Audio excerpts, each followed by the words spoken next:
Hello everyone, welcome to the channel. आज हम बात करेंगे 5 जगत वर्गीकरण के बारे में।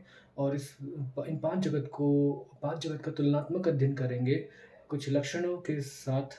सबसे पहले हम देखते हैं 5 जगत है कौन से। तो ये 5 जगत में आता है मोनेरा जगत, प्रोटिस्टा जगत, किंगडम फंजाई या फंजाई जगत, उसके बाद किंगडम प्लांटी और किंगडम एनिमेलिया। इस तरह से ये 5 जगत आते हैं और इन 5 जगत को हम तुलनात्मक अध्ययन करेंगे विभिन्न लक्षणों के आधार पर। किन-किन लक्षणों के आधार पर अध्ययन करने वाले? कोशिका के प्रकार के आधार पर, कोशिका भित्ति के आधार पर, उसके बाद केंद्रक झिल्ली के आधार पर, उसके बाद उनके इकाई संरचना के आधार पर, उसके बाद पोषण की विधि के आधार पर और प्रजनन की विधि के आधार पर। इन आधार पर हम इन 5 जगत का तुलनात्मक अध्ययन करेंगे।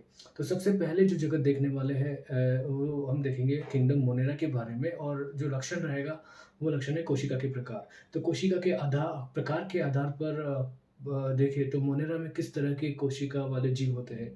तो इसमें होते हैं प्रोकैरियोटिक टाइप की कोशिका वाले जीव। प्रोकैरियोटिक मतलब प्रिमिटिव कोशिका, मतलब प्राचीन समय वाली कोशिका। तो ये होती है मोनेरा जगत में। और प्रोटिस्टा जगत में किस तरह की कोशिका होती है? इनमें होती है यूकैरियोटिक कोशिका। और बाकी के सारे आगे वाले जगत में भी यूकैरियोटिक कोशिका होती है, जो डेवलप कोशिका होती है, ठीक है। तो प्रोटिस्टा में भी यूकैरियोटिक कोशिका होती है। उसके बाद किंगडम फंजाई में यूकैरियोटिक कोशिका, किंगडम प्लांटी में यूकैरियोटिक कोशिका और किंगडम एनिमेलिया में भी यूकैरियोटिक कोशिका होती है। इस कोशिका प्रकार के लक्षण के बाद अगले लक्षण की बात करते हैं कोशिका भित्ति के लक्षण के आधार पर। कोशिका भित्ति तो हम देखेंगे किसमें उपस्थित है, किसमें अनुपस्थित है, और अगर उपस्थित है तो किस चीज़ की बनी हुई है।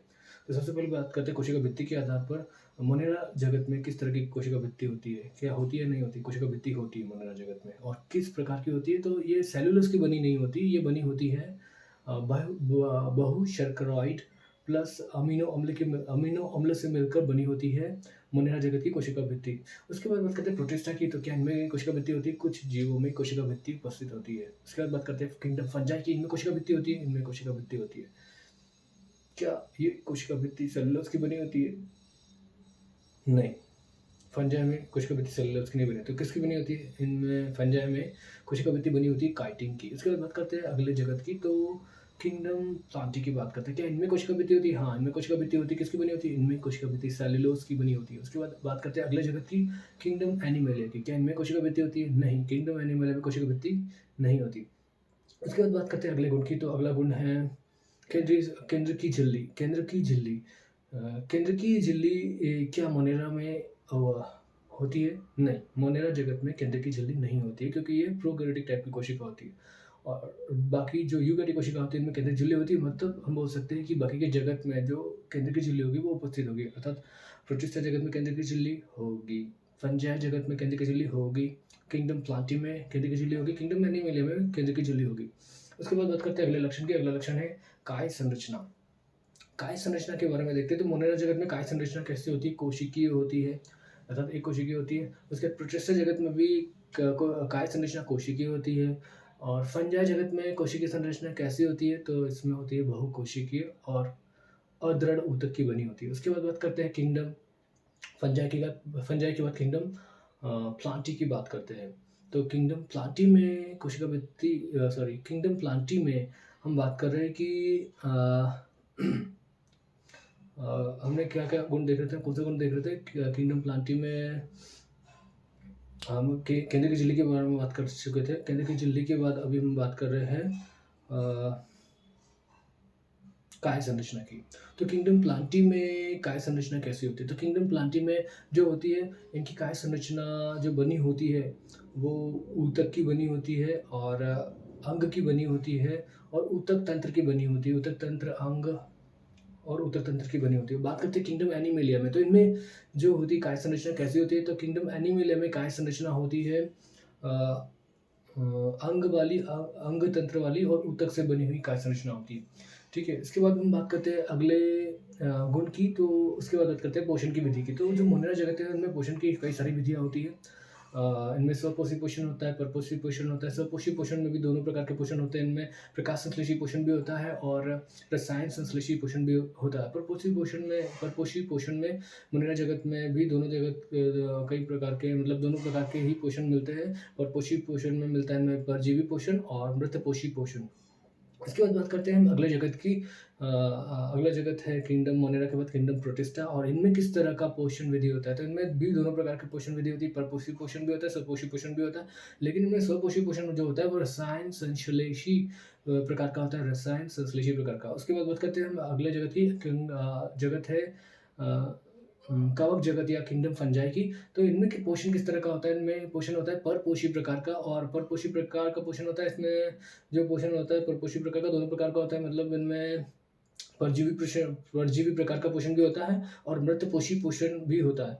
इसके बाद बात करते हैं किंगडम प्लांटी की। तो इनमें स्वपोषी पोषण होता है, अर्थात इसमें प्रकाश संश्लेषी जीव होते हैं। उसके बाद बात करते हैं किंगडम एनिमेलिया में। तो इनमें पोषण होता है परपोषी प्रकार का, और परपोषी पोषण भी इनमें स्पेसिफिकली होता है प्राणी समभुजी प्रकार का और मृतपोषी प्रकार का पोषण। इसके बाद बात करते हैं हम प्रजनन की विधियों की। उसके आधार पर इन पांचों जगत को तुलनात्मक अध्ययन करते हैं। प्रजनन की विधि जो होती है किंगडम मोनेरा में जो होती है, ये लक्षण के बारे में देख रहे हैं। किंगडम मोनेरा में प्रजनन विधि होता है संयुग्मन द्वारा, और इसके अलावा किंगडम प्रोटिस्टा की बात करें तो इनमें प्रजनन होता है संयुग्मन और युग्मक संलयन द्वारा। उसके बाद बात करते हैं किंगडम फंजाई में। तो इनमें जो प्रजनन होता है और आगे के सारे जगत में जो प्रजनन होगा वो निषेचन द्वारा होता है। मतलब किंगडम फंजाई में प्रजनन होता है निषेचन से, किंगडम प्लांटी में प्रजनन होता है निषेचन से, और किंगडम एनिमेलिया में भी प्रजनन होता है निषेचन से। इस तरह से हमने अलग-अलग लक्षणों के आधार पर इन पाँचों जगत का तुलनात्मक अध्ययन किया। अब हम बात करते हैं ये 5 जगत किसने दिया? तो इन 5 जगत को दिया एक वैज्ञानिक ने जिनका नाम है आर.एच. व्हिटेकर, और इन्होंने ये 5 जगत कब दिया? कब प्रस्तावित किया इन्होंने 5 जगत? तो ये प्रस्तावित किया इन्होंने 1969 में, 1969 में। और हम आगे की बात करते हैं तो अ ये जो 5 जगत वर्गीकरण है इन्होंने किस आधार पर दिया? तो ये जो लक्षण हमने पढ़े हैं उन्हीं आधार पर इस वैज्ञानिक ने ये 5 जगत वर्गीकरण दिया। मतलब कोशिकीय संरचना के आधार पर, शारीरिक संरचना के आधार पर, पोषण की विधियों के आधार पर, प्रजनन की विधियों के आधार पर, और इसके अलावा इन्होंने जाति संबंध के आधार पर अपने 5 जगत वर्गीकरण को प्रस्तावित किया। अच्छा, 5 जगत वर्गीकरण से पहले की स्थिति क्या थी? उससे पहले जो कवक है, नीलहरित शैवाल है, उसके अलावा मॉस, फर्न, जिम्नोस्पर्म, एंजियोस्पर्म, ये इन सारे जीवों को पादप जगत के अंतर्गत रखा गया, और इसका जो जिस आधार पर इन सभी को पादप जगत के अंतर्गत रखा गया, वो आधार था इनमें कोशिका भित्ति की उपस्थिति का होना। पर फिर भी इन जीवों में कई गुण जो थे वो अलग थे। अब हम बात करते हैं इसके अलावा 5 जगत वर्गीकरण के अलावा और 3 अनुक्षेत्र पद्धति भी दी गई, जिसमें 2 पद्धति जो थी वो मोनेरा में दी गई, और एक पद्धति जो थी तीसरी पद्धति वो जिसमें उसमें सारे यूकैरियोटिक जीव थे। इसके बाद हम देखें तो आधुनिक वर्गीकरण 6 जगत वर्गीकरण भी दिया या षट जगत वर्गीकरण भी दिया, जो हम आगे की कक्षा में पढ़ेंगे। पर इस कक्षा में हम 5 जगत वर्गीकरण को पढ़ेंगे, जो कि हमारे लिए अभी आधारभूत वर्गीकरण पद्धति है। तो अब हम बात करते हैं इस 5 जगत वर्गीकरण से पहले और क्या-क्या चीज़ें थी और क्या-क्या स्थिति थी। तो जो यूकैरियोटिक जो प्रोकैरियोटिक बैक्टीरिया होते हैं और जो नीलहरित शैवाल थे, उनको पहले यूकैरियोटिक जीवों के साथ रख लिया गया था एक ही जगत में। इसके अलावा जो एक कोशिकीय जीव थे, उनको बहुकोशिकीय जीवों के साथ रख लिया गया था, जैसे क्लैमाइडोमोनास और नीलहरित शैवाल। जैसे क्लेमाइडोमोनास और स्पायरोगायरा शैवाल। इसके बाद हम बात करते हैं कुछ और चीज़ों की, कुछ और स्थिति की जो 5 जगत वर्गीकरण से पहले थी।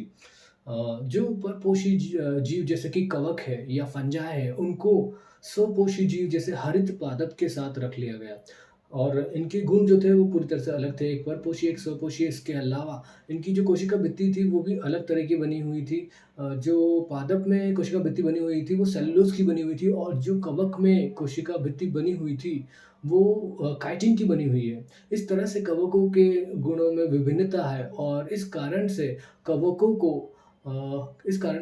को एक अलग जगत में रखा गया है, जिसे कहते हैं कवक जगत या किंगडम फंजाई। आज की वीडियो में इतना ही। हमने देखा कि विभिन्न 5 जगत को लक्षणों के आधार पर तुलनात्मक अध्ययन किया, और ये 5 जगत किस वैज्ञानिक ने दिया है, और इस 5 जगत वर्गीकरण से पहले क्या स्थिति थी इसके बारे में देखा।